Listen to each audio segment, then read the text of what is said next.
Сәлеметсіздер ме, ауыл тұрғындары? Бүгін еліміз үшін үлкен саяси науқан. Алғаш рет елімізде Қазақстан Республикасы аудандық маңызы бар қалалардың, ауылдардың, кенттердің, ауылдық округ әкімдерінің алғаш рет сайлауы өткізілгелі отыр. Біз ауыл тұрғындары үшін бұл саяси науқанның орны ерекше. Себебі ауылына қарап азаматын таны демекші, ауылымыздың облыс, аудан көлеміндегі үлкен орны бар екендігін ескере отырып, болашақ ауылымыздың тұтқасы әкімді сайлауда бүгін ауыл тұрғындары өздерінің дұрыс таңдауын жасайды деп үлкен сенім білдіремін және сәттілік тілеймін.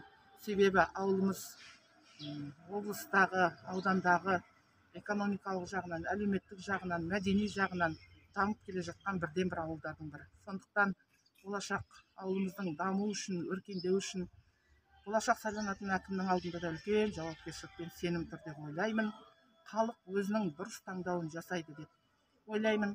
Сондықтан барлықтарыңызға бүгінгі сайлауда сәттілік тілей отырып, еліміз аман, жұртымыз тыныш болса екен деп, тәуелсіздігіміз тұғырлы болса екен деп ойлаймын. Барлықтарыңызға рахмет, сәттілік жар болсын.